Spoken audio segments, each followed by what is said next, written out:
That's the wrong thumbnail. Yeah. Welcome into the DNVR Avalanche podcast. We've got AJ, Biggie, and Rudo.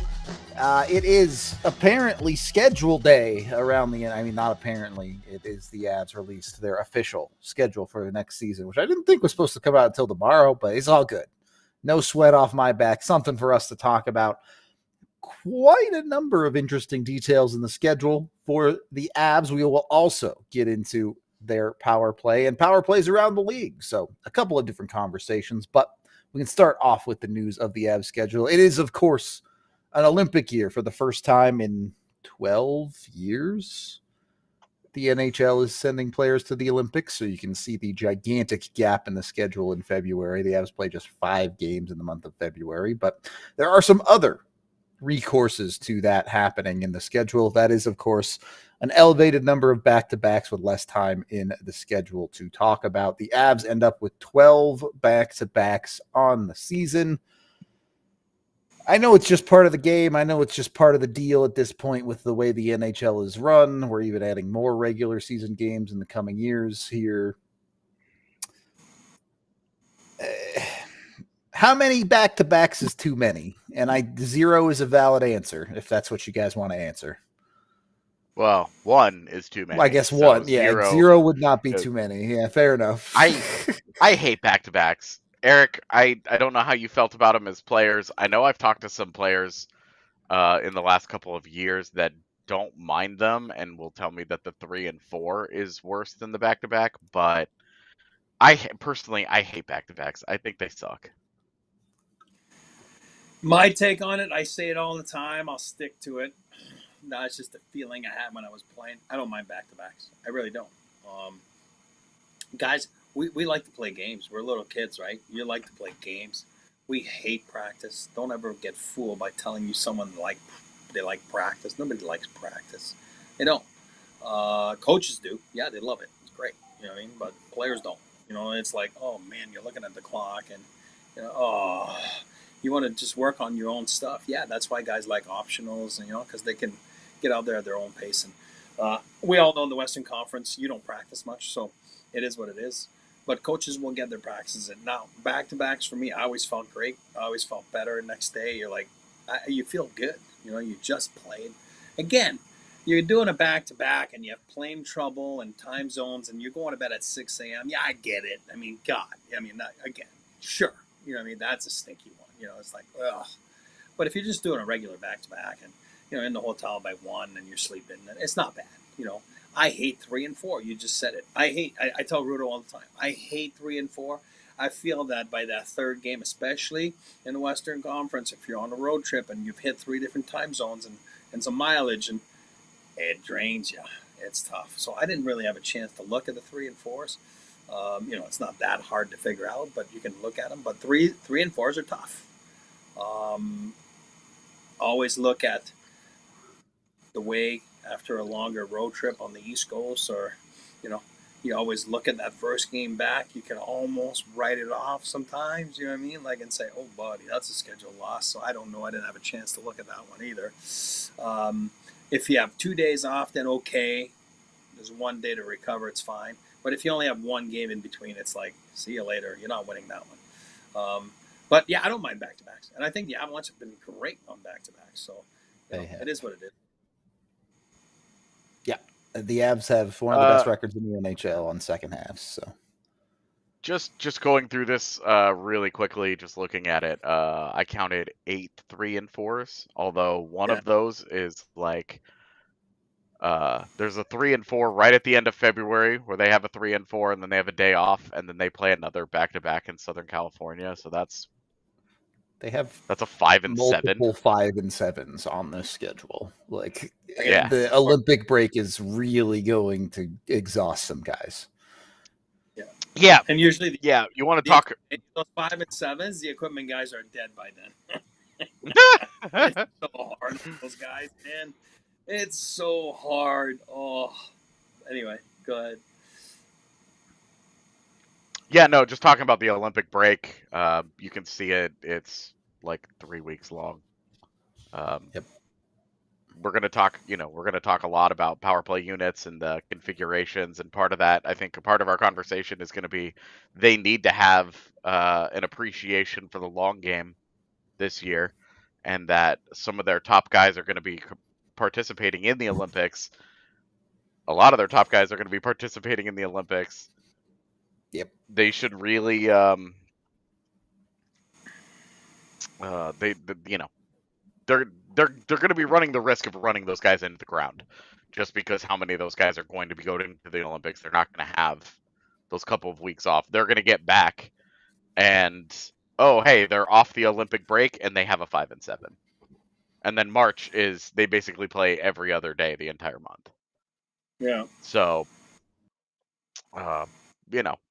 did you say, oh, they don't practice much in the Western Conference? I'm telling you right now, 0 practice Forget it, days yeah. in the month of March.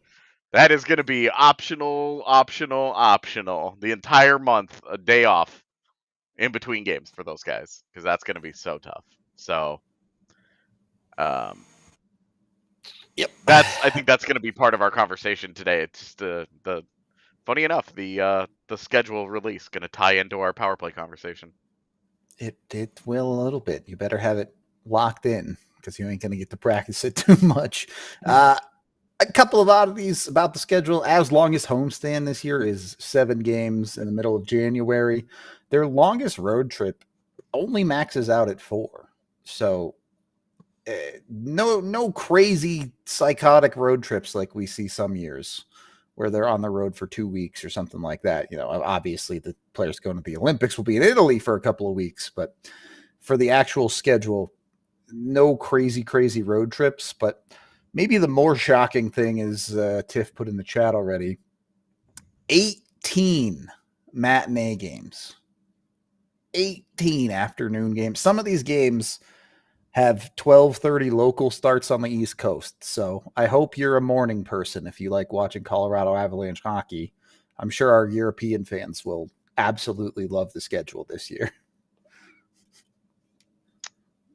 Yeah, and like one of them, I think you look at the Buffalo game, that's a 10:30 Mountain start.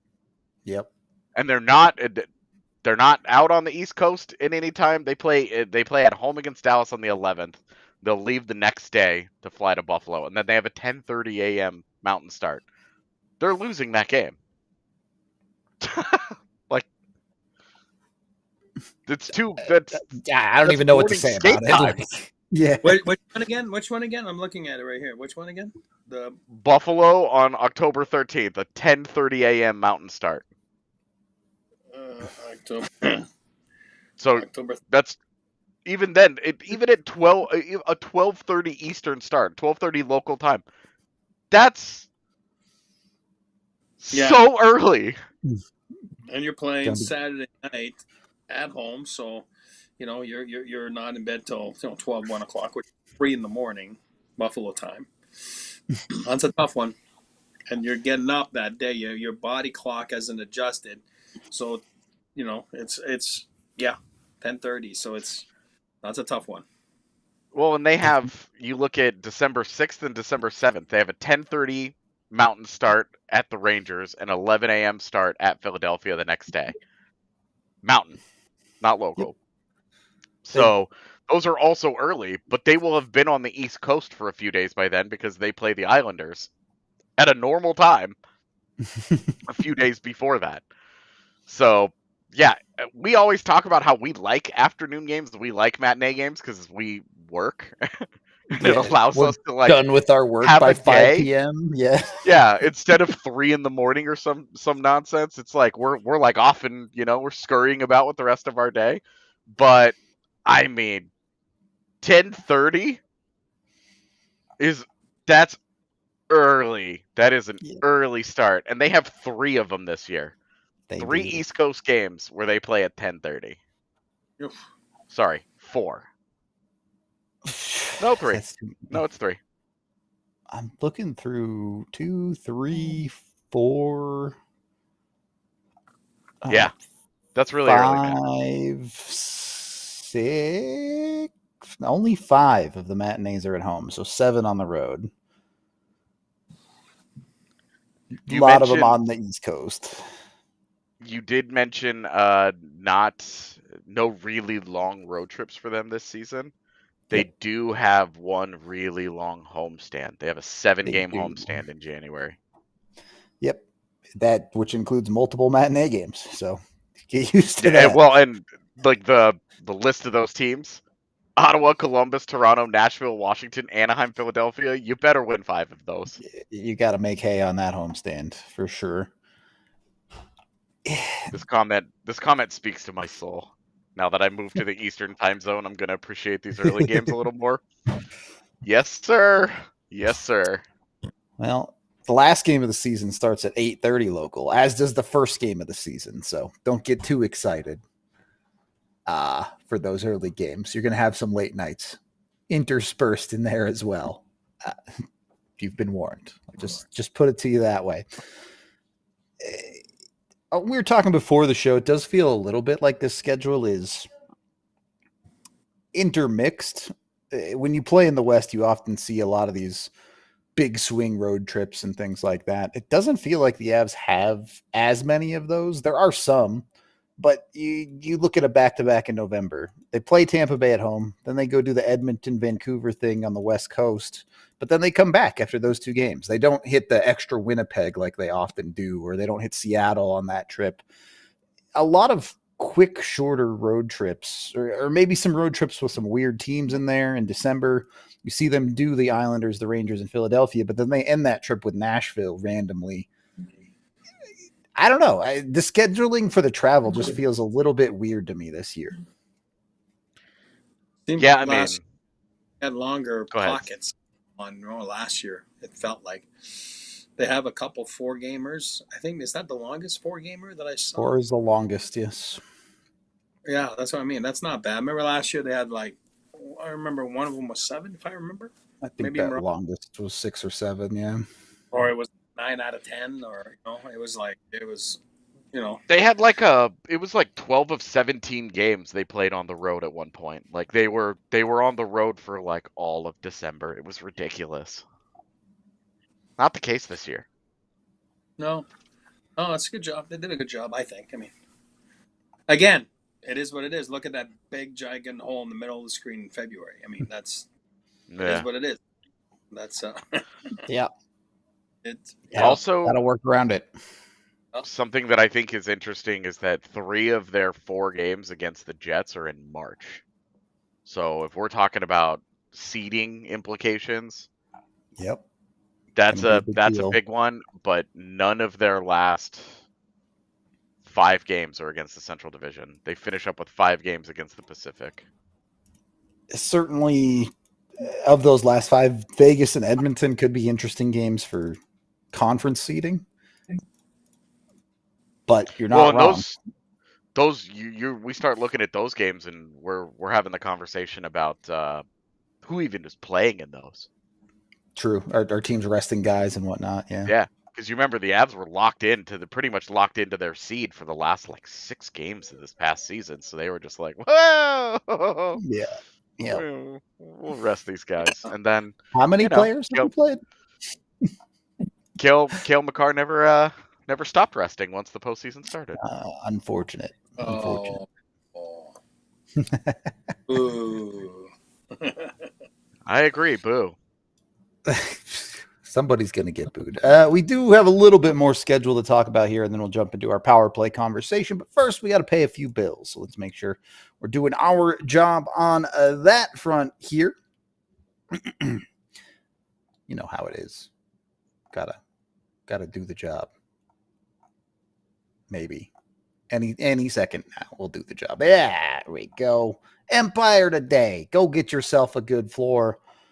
I don't know if you want back-to-backs on your floor or travel, but certainly Olympic breaks would be cool on the floor. Jump in with Empire Today, whatever flooring you're looking for. They are the flooring experts.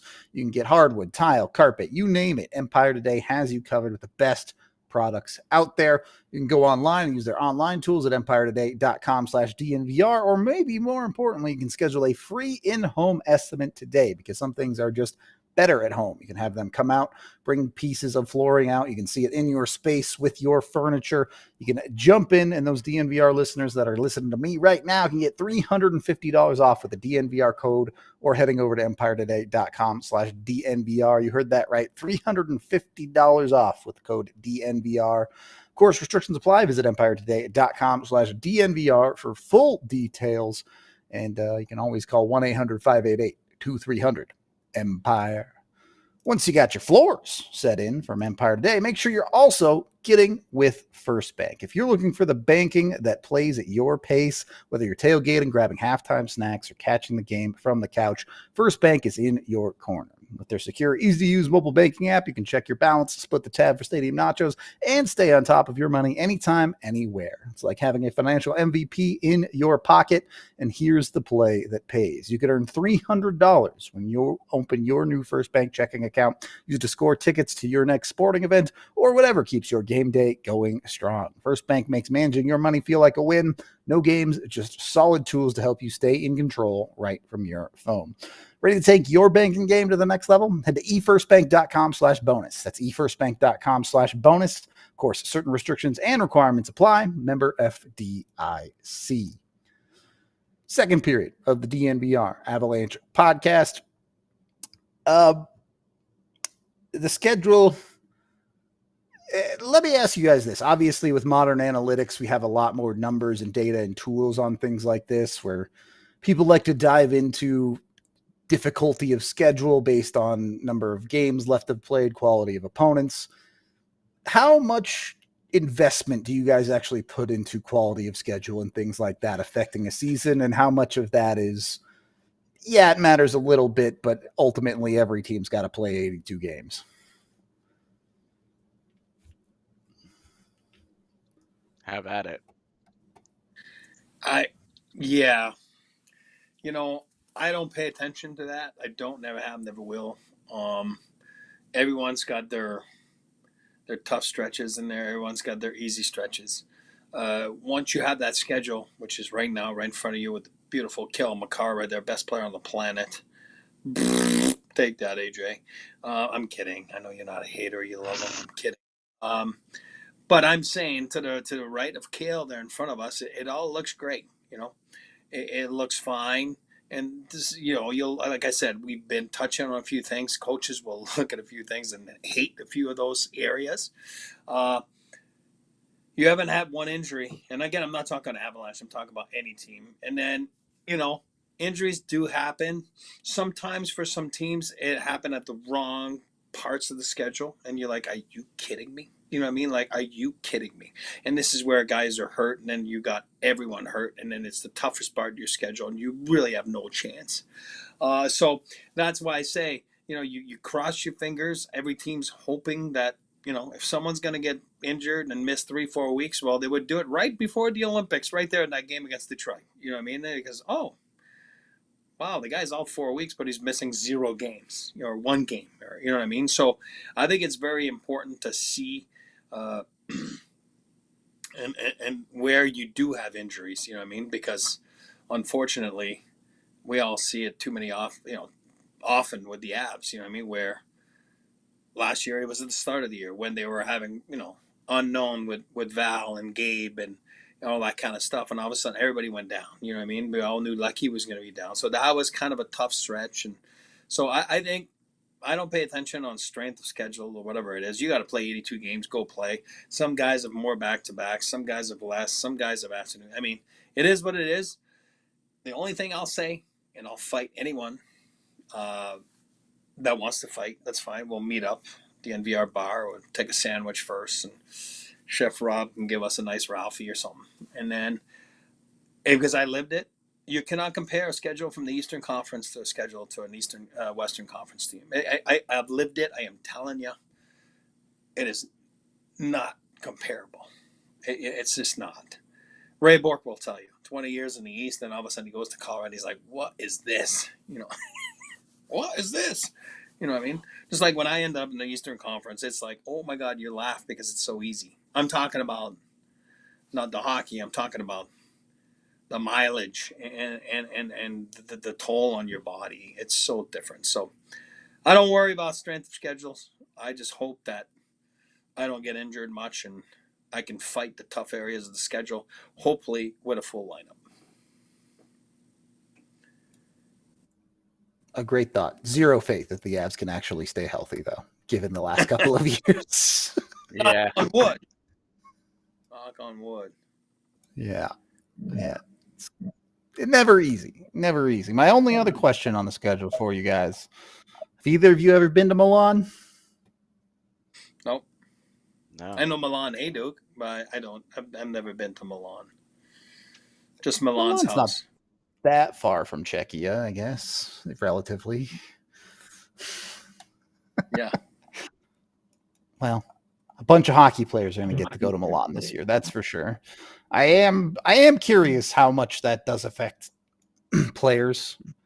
A few years ago when the Avs did go to Finland, they were talking about how it took a month to really recover and get back on a schedule in the NHL. It really messed them up. So the Olympics could cause some problems for not just the Avs, obviously, a bunch of teams.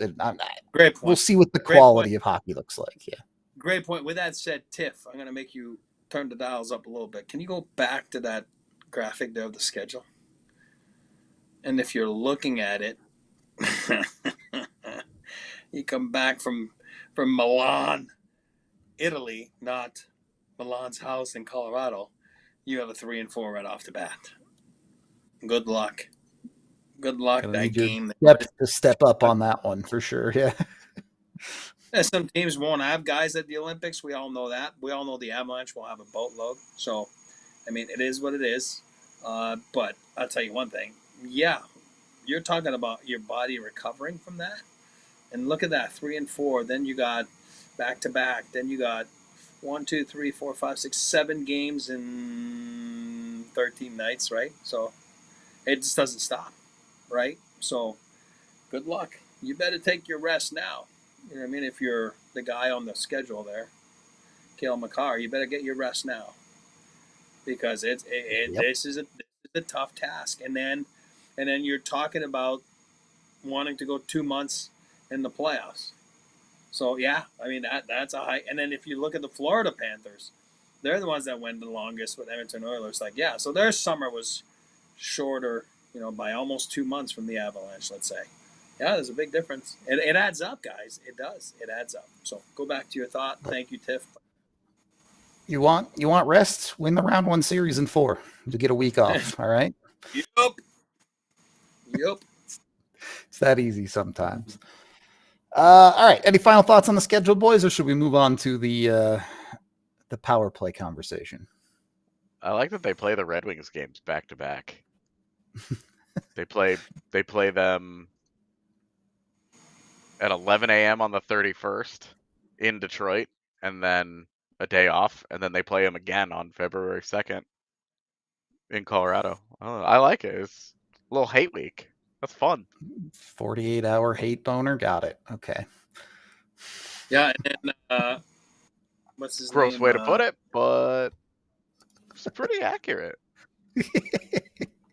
Peter Pumpkin Eater. Peter the Pumpkin Eater. He's right. We used to have the most travel miles in the NHL.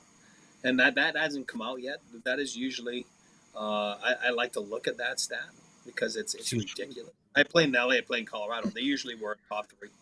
And, them in Edmonton. Yeah. Yeah. Vancouver's pretty up there usually too, if I remember. But like I said, I ended up with the Rangers after, and then you're laughing. You're like, you're almost like, what is that? Anyway, so yeah, Pumpkin Eater, you're right. They used to have a lot of mileage. Seattle helped Vancouver a lot. Yeah, that does. But Who knows? Utah will help a bit too. Utah will help. Utah does help. A little bit. In 5 years, when we have Kansas City and Houston, that'll help. But, we're not That's there when yet. the league will be 56 teams. Only Let's go 56. Arrows. If it's at 56, I'm making a comeback. Why not? I got to give it a shot. I can't move, Same but amount I of- can still. Same teams as your age. You got, by law, you have to do it. Well, they've got work to do. They got a ways to go. That was a deep cut. All right. God is the deepest. Is my song. I'm going to see Coldplay tonight. Not a big deal. Don't ask me to sing. That's in fact, I'm sure that's not a Coldplay song. Yeah. No, I don't Actually, think so. agree with you. It is not a big deal. They're using me as. I'm like, great. I'll be your driver. All right. All right. Other topic of the day I wanted to get into was building power play units. I do want to get into the Avs ones, but I want to start with building the best. I want to build 2. So you need 10 guys. We need to come up with 10 guys. Power play 1 and power play 2. I would not be offended if power play 1 was literally just the Edmonton Oilers power play, if that's what you wanted to go with. But I'm curious. Should we start here? Power play 1. Mandatory inclusion of Connor McDavid and Cale Makar? I don't know. I mean, I don't know how you don't just go Cale Makar, Connor McDavid, Nathan McKinnon, Leon Draisaitl, and Sidney Crosby. Thank God you put Crosby. Thank God. I was going to fight you right now. You knew better. Like those 5 guys, I'm like, look, respect to the guys that we can argue about for the second unit, but those 5 guys seem like they're pretty easy. Yeah. My only argument would be like, do you want a true net front guy there? Like, I know Draisaitl's big and can get to those areas, but he's definitely more of a shooter, goal scorer type. Do you want someone that's going to go be a large human being and tip pucks and bang home rebounds? I feel good about Crosby doing that. Okay. He does everything. Thank you. I agree with you. My only take with these, they look great on paper, like or on screen or whatever. And I'll say it again, and it's the dumbest line, and people are going to say, God, he's so dumb. But there's only one puck out there. And I know it's a problem. It is a problem. So now you got 5 guys that usually run their units, you know what I mean? And then there's only one puck. You know what I mean? Like, you always say, like, Edmonton, all the power play goes through McDavid. Yeah, no crap. Well, same thing with Colorado. Yeah, that's what I mean. Oh, no, it goes through McKinnon, no crap. And if it's not, he's going to bark like, raff, raff, raff, right? You know what I mean? He's barking at you. Whoa, hold up. What kind of dog do you think McKinnon is? That sounded like a tiny dog. Waff, waff, waff. That sounded like a yappy dog. I want the deep bark. Yeah, but you know what I mean. And it's only 2 minutes. And you, well, there you go. That wasn't me. That was Tiff working the dials there. I don't know. Let's see if we were connected. Go, Tiff. Almost. Okay. Nice. But that's my only thing. It always looks great. Go back a couple years ago to that trade, which I thought was an absolute disaster. But Erik Karlsson going to San Jose, and remember Brent Burns was getting a lot of points, and all the power play. Next thing you know, it's like Karlsson gets there. They were trying both of them at the same time. Guys, it's only one puck, and that's where my comment comes from, because all of a sudden there's always 1 or 2 guys sitting there like,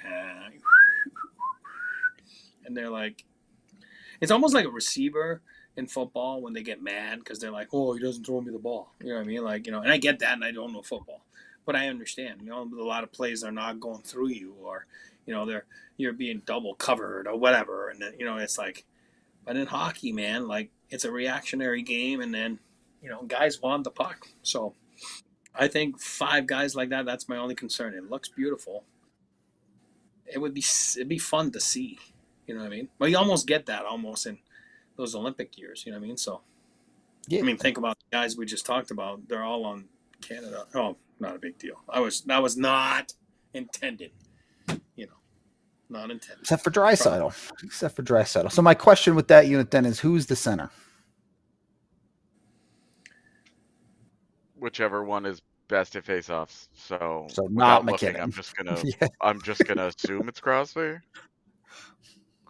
We'll put Crosby But admittedly, I have no idea how McDavid is at faceoffs. I Same. don't know that I've ever actually thought about it. All right. I will ask: is there some thought to going with a 5 forward lineup and taking Makar off and putting Kucherov there? I'm going to go with no, just because I think you need an outside shooter. You need a threat from like beyond the top of the circles. And don't get me wrong, Okay. Kucherov's incredible, but he's not that guy. Okay. I'm just curious because this guy has been an unbelievable player on the power play for the last handful of years. And we're just like leaving him off of our top unit, and I'm like, is that because we all think he kind of we're not big fans of him, or is it because we just think that we should have Cale Makar instead? I mean, it can be both. He's definitely not passing the vibe check. I'll put it to you that way.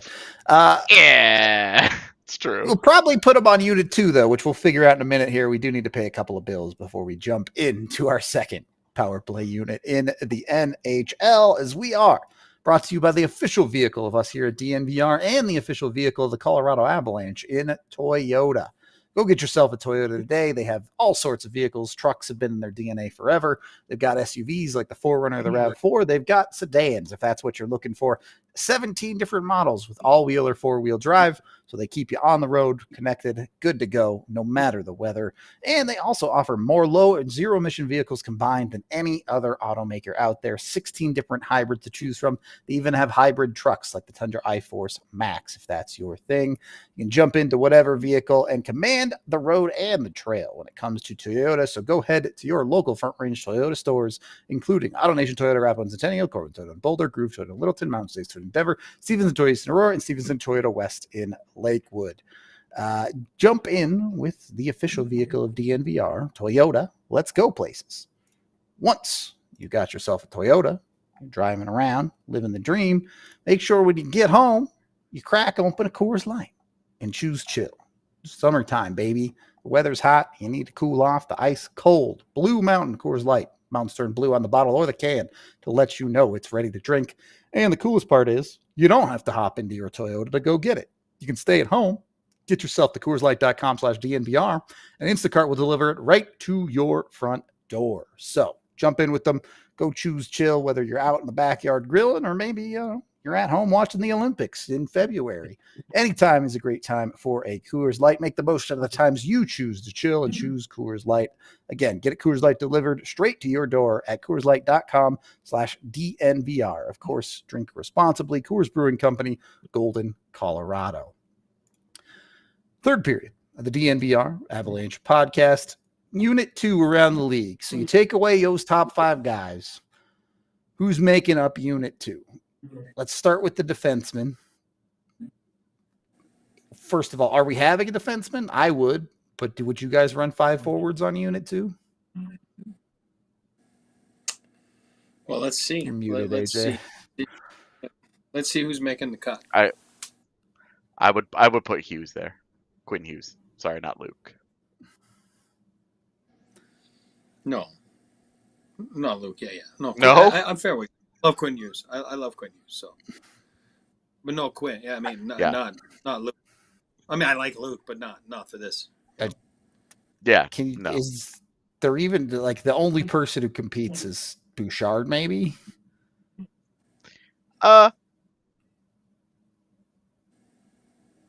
Yeah.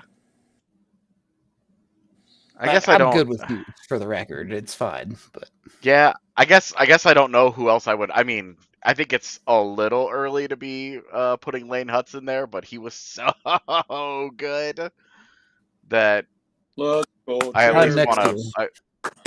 Yeah, he could be on the third power play unit. There you go. Terry, All right. hater. So Quinn Hughes on defense. How do you piece up the rest of this forward core then? Do you want to go with pure skill all the way around? Do you want to go with the Matthew Tkachuk type? Well, What's the angle? I don't care. You guys can fight the rest. I'm gonna have one request: David Pastrnak. Pasta's got to be on. Okay, cool. I have him on mine too. That you can have the ultra goal scorer. I'm good with that on any power play. Okay. Yeah, I want Kucherov and Pastrnak. Just seems like such an easy combination. You have such a sublime playmaker with a guy that finishes at such a high level.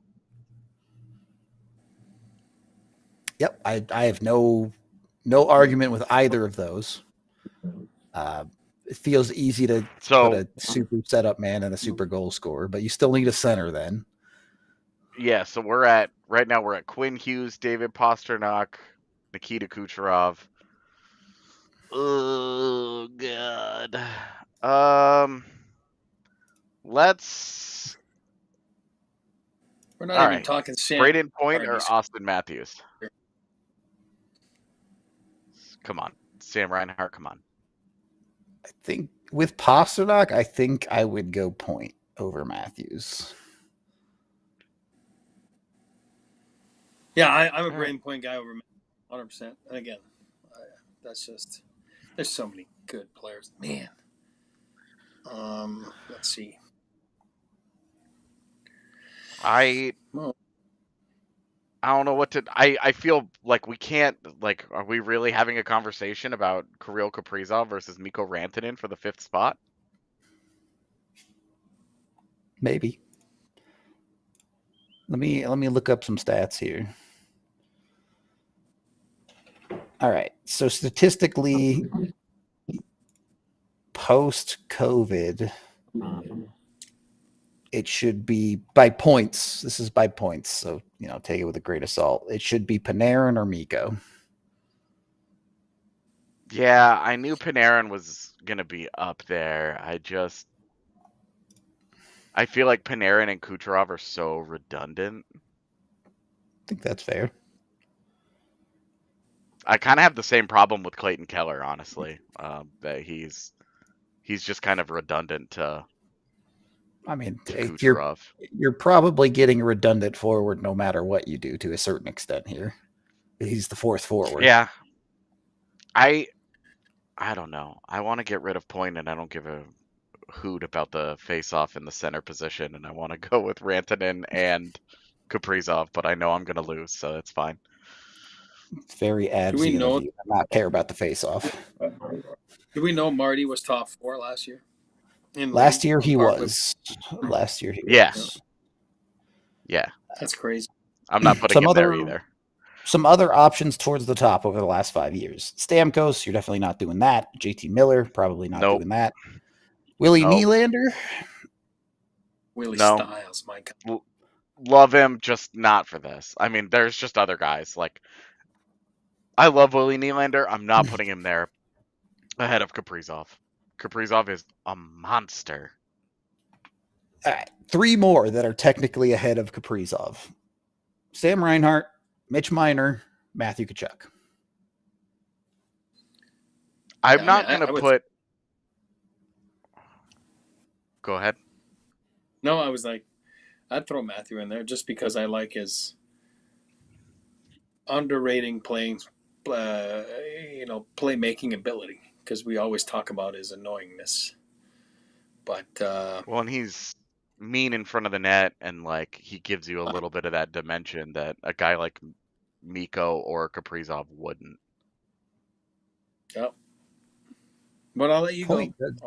I think Point gives you some of that, and obviously not quite the size and anger, but he is very good around the net when it comes to scoring goals. Well, and we know that this works because he's got Kucherov on the ice with him, and those two are unbelievable together on a power play. Yeah. So Yeah. it's like,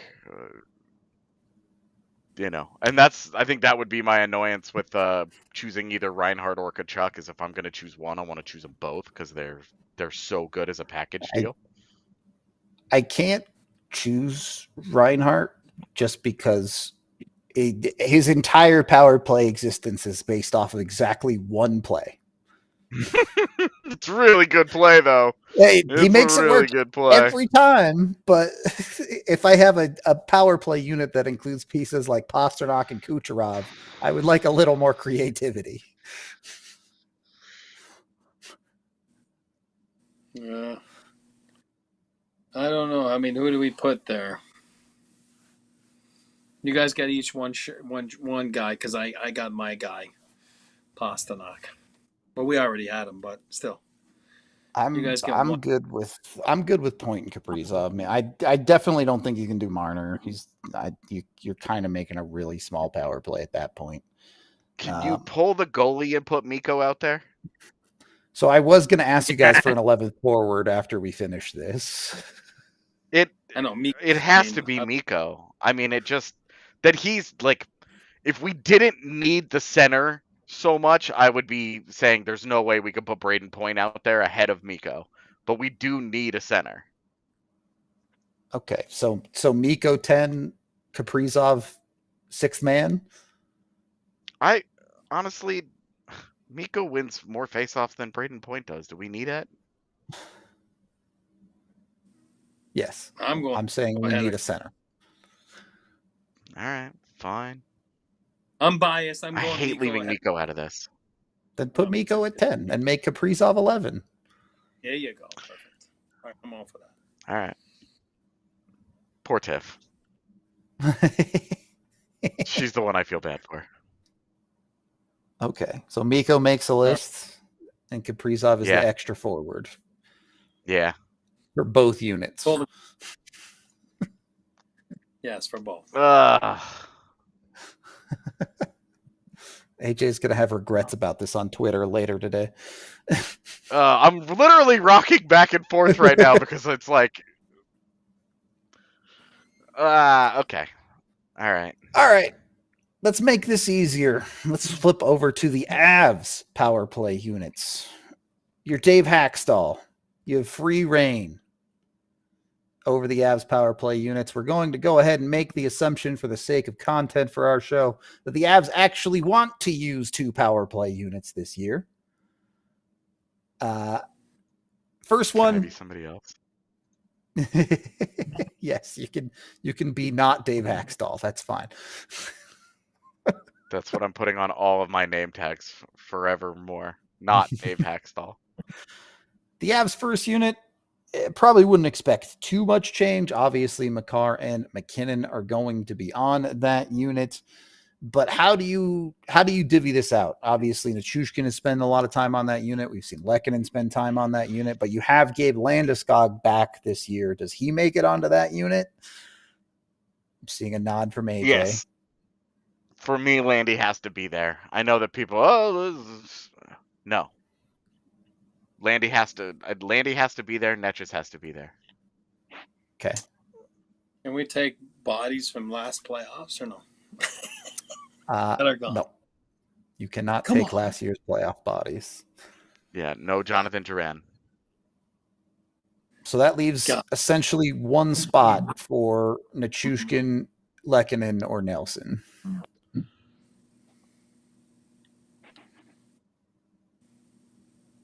Oh.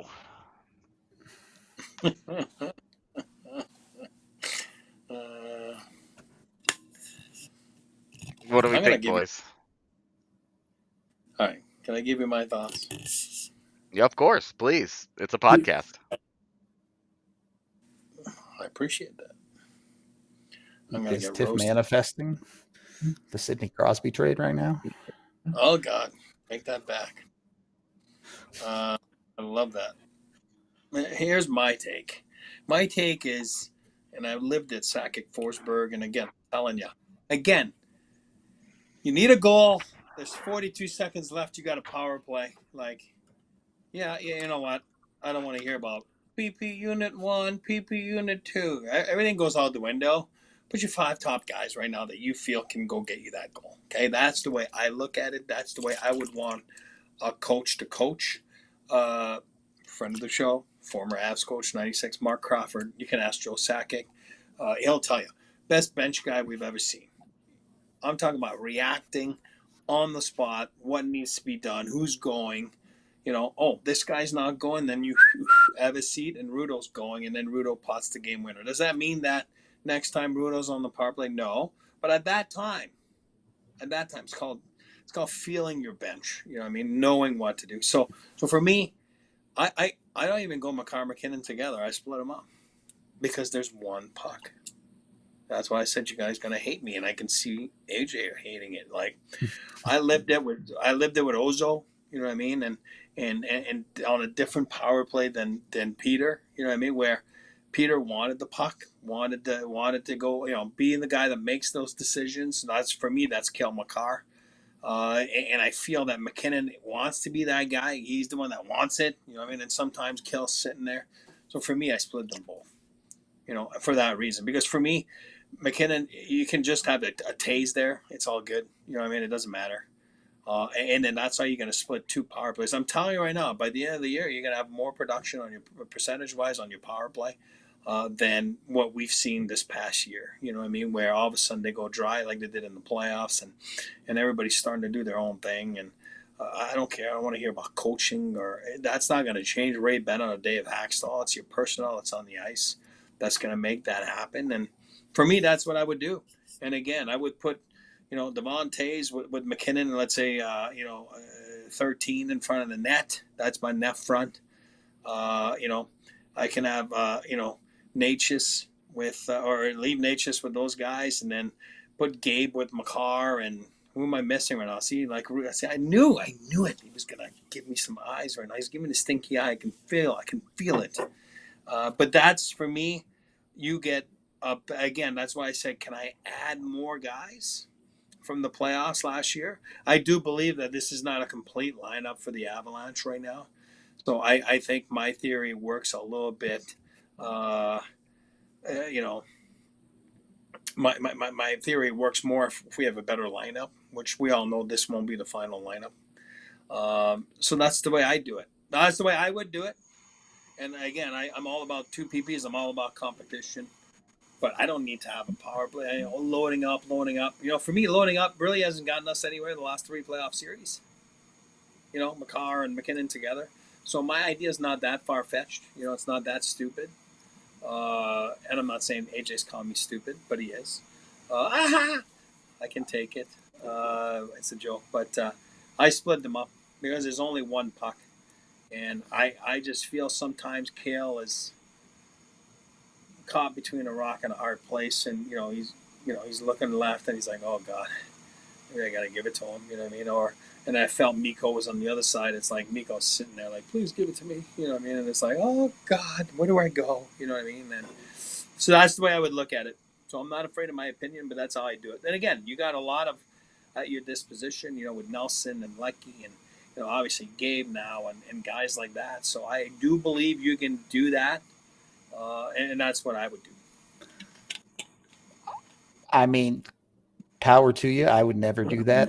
Mostly because the only person on the ice that keeps Nathan McKinnon honest on the power play is Cale Makar, where after the 7th pass back, he'll look McKinnon right in the face and then shoot the thing and be like, bro, someone's got to shoot it. I will, I get it. Like I get what you're saying. It makes a lot of sense to me. If they were to split the power plays, they were to split the distribution of time a lot more evenly, this would be something that I don't think this is a bad idea, especially with Brent Burns. People will look at the numbers that Burns had in Carolina. For one, he had a legendarily awful on-ice shooting percentage on the power play last year for the Hurricane. Like, shocking. It was shocking how bad it was. Like, one of the worst we've seen on a power play in a really, really long time. My only thing would be that Cale Makar just scored 30 goals last year. And that's a that's tough for me to pull that guy off the ice. But I do appreciate the point about sometimes you need kind of a conduit to run everything through, and both Makar and McKinnon want to be that guy. That's my point. It makes, honestly, and I think one way that I would say might make it better is if Makar stopped playing out up high. If you moved him around a little bit so that teams could not, because when they end up so close together that their spacing is awful frequently, where it's easy to defend. The problem is that Cale Makar shooting out from the middle of the ice like that is such a good weapon for you that the only way that you solve that problem is you put them on different units. So I gave Eric the eyes, but honestly, There you logically go. speaking, Cute. I mean, I get where he's coming from. I'm not doing it, but I get where he's coming from. To me, this comes entirely down to McKinnon. Are you getting the version of Nathan McKinnon on the power play that's moving his feet, that's flying all over the zone, and that is creating in that way? Because then, yeah, I'm more open to it. If you're getting the Nathan McKinnon that is standing in the left circle, not moving his feet at all, waiting to not take the one-timer and try a stupid seam pass that's never going to work, then you need Cale Makar to pick up that power play for him. Yeah. I would say if we're going to live in this world just to further indulge Eric's idea here, I know we're running out of time, but if I'm taking Cale Makar off of the top unit, I'm taking Natchez off that unit too. Because Natchez and McKinnon are both excellent with the zone entries that I want to be able to have those. I want to be able to have that weapon there and put Natchez where McKinnon is on a second unit. But all great theory and not something I'm going to make Tiff do, nor something I want to keep track of. So instead, pick Nelson, Lehkonen, or Nichushkin. No, Tiff, no. No, for me, it's Brock Nelson. I want Brock Nelson on that unit. I agree. I'm down with Nelson. Just for the record, not a good faceoff guy. He's not going to help you in that category on the power play. Yeah, Landeskog's back. He can do faceoffs on the left side, and McKinnon can do them on the right side. And you're just kind of living with whatever you're living with. It could start at 140. It's fine. It has been for years. Nelson, I argued this over and over and over that they were misusing Nelson. He needs to be in that bumper spot in the middle of the ice, and you want Landeskog net front. You have a lot of size on this unit, and you have a good diversity of skills. So I think Nelson not getting to play in that role last year hid one of his best attributes that he brings to a team, is that he's so good in that spot on a power play specifically, and it drove me crazy that the Avs refused to utilize him. And this year, going into this season, is a perfect opportunity for Jared Bednar to. I know he listens to the pod, big fan. Jared, just let it ride, man. Put Brock Nelson in there, and if it doesn't go well for 20 games, then you can adjust. But give my man some time. Also, use your second unit, which we're about to talk about. Power play 2. Let's pretend the Avs actually use it. Given our power play 1, you have to put Nichushkin on this power play, no doubt. Is this super easy? You just kind of go with the Feels leftovers. Pretty easy. You go. Taves, Burns, Nichushkin, Lehkonen, and Colton. My only question is, do you want to run the 2D? And I'm sure the Avs would. The Avs were down to run 3D on their second power play for a little while. But who's the forward you would put there? Who am I missing? That guy that they're going to pick up that you were talking about earlier. Yeah. That's what I said earlier. Yeah. But again, this is listen. Ray Bennett, Dave Axtell. That's why I say to you guys, it's so overblown the way people think that it's run by those people. It's not. So if you see it like this, then this Avs PP Unit 2 will average a total of 8.4 seconds next year. And the other one will be at a minute, 51 point, 6. So I'm just saying, that's just the way it is. And that's why I hate it.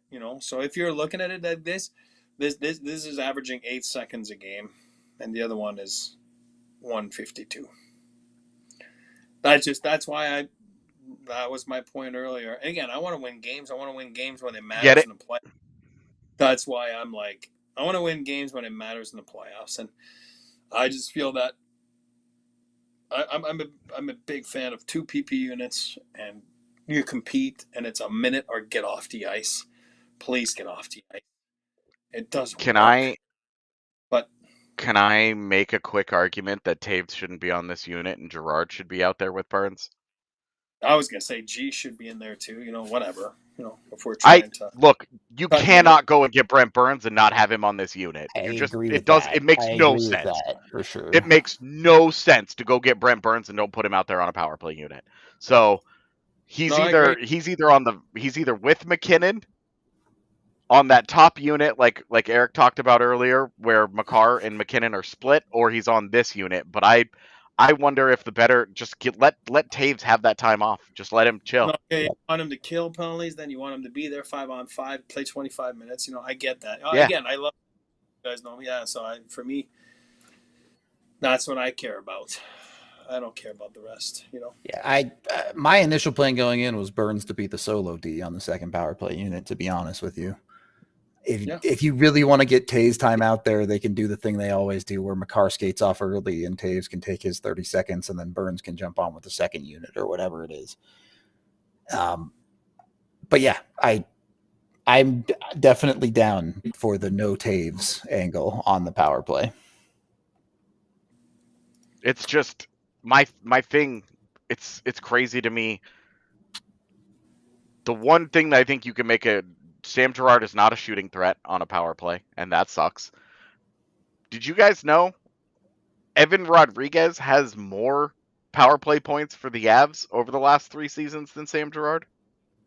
Believable. Who does? Say that again. Evan Rodriguez?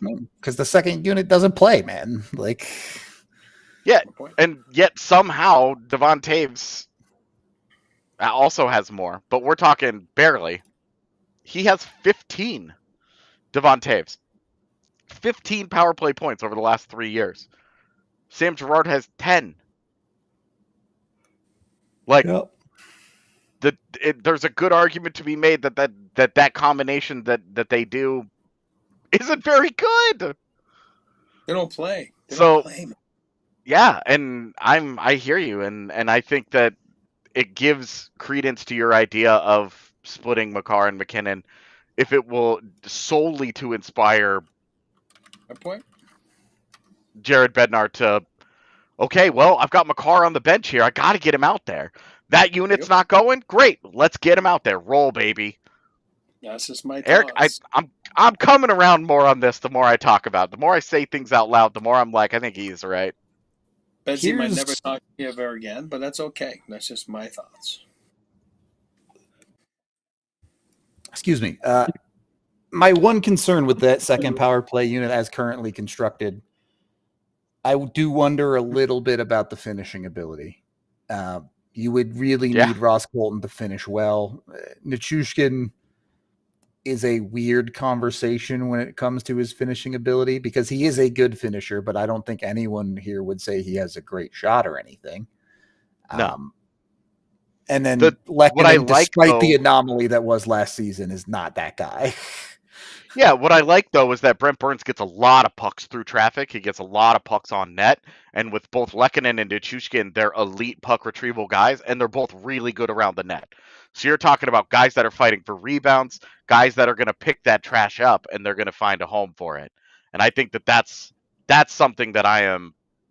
And I agree with your concept, but my argument would be he shoots for tips. Gabe Landeskog, once upon a time, pretty good at tips. Oh, so we're back to splitting up Makar and McKinnon, because if Burns is shooting for tips and Landy's on the first unit. Well, you could put Landy on the second unit, but sure. No! I refuse! Guys, if you swapped Landy and Lecky, I honestly wouldn't fight you. Guys are good at that level. Guys are good at that level. They were all good in their own teams when they were in juniors, college. You're giving the cookie ice to someone. We're really good at going into overtime also. So the conversation continues online at DNVR.com. All right. Sorry to cut you off, E. You're good to go. No. Yeah, what I was saying is look at Ross last year when he was producing on the power play and, with the top. I mean, I'm just saying, if you're put in that position, you'll produce. You know what I mean? And if you're not put in those positions, it's tough to produce. But again, I believe in some guys that they can produce in those positions. They're just not put in those situations because we run one power play. And I get it. I'm not saying I wouldn't have done it. I'm saying I'm at that point. I'm still mad about the power play in the playoffs against Dallas. I'm still mad at it. You're going to tell me about that? Well, no, for me, that's my way of coping with it. You know what I mean? I'm not letting it go. I'm like, all I needed was a few good power plays and you win the series in 4 or 5. I'm sticking to it. Call me crazy. That's all right. You have a few power plays. You make a few good plays. You win in 5. You win in 4. And again, that's how slight it is. That's how small it is. But that's why we're doing a show in August about power plays. So, yeah, it definitely plays a factor. I don't think there's any doubt about that. And I think your initial point is right, E. We are trying to put all the puzzle pieces together, and we don't have all the puzzle pieces yet. Yeah. Particularly for that second unit. If the Avs go out and get a certain type of player, it might be easy to slot them in. Yeah, I mean, honestly, just add Jack Roslovic to that second unit. He makes sense. He fits there. He fits on your third line. You take Devon Taves off of it, and you let him rest up a little bit. Brent Burns helps you twofold in that he takes a lot of PK minutes and he can chip in on your power play for you. Like, he helps Makar sit a little bit on the PK side and he helps Taves sit on the power play side. Great. I'm honestly this makes sense to me. This feels good. The Burns flicks, the Avs haven't had a defenseman that can play 12 minutes a night at 5-on-5 and still get to 16, 17, 18 minutes of ice time, right? Burns being able to play both sides of special teams hopefully sets the Avs up for a situation where you're not playing Makar and Taves 27 minutes a night all the time. Yeah. I agree. All right. That's all I got. Any final thoughts on the Avs power play? Do we think there's any chance they actually use 2 power play units this year? Nope. I don't know. Yeah, me neither. Me neither. Is what it is, but maybe the option Fun will be food out for there. thought in July, but we know that as soon as the puck drops on the season, same old, baby. 1 minute 55 of Nathan McKinnon. Let's go. Dave Haxtell, you are our salvation. Good luck. Dave. We'll see. He doesn't have an easy job, that's for sure. We're going to get out of here for today. Tomorrow, it's the what if day for the Colorado Avalanche. We have, I guess, technically 11 what ifs to go through for the Avalanche history on things that could have changed the trajectory of the team in many different ways. So tune in tomorrow. The show is in the evening, so make sure, you got your schedules locked up with that. We are done for today, though. We appreciate y'all hanging out in July, and we will see you tomorrow. We all silly like the mayor.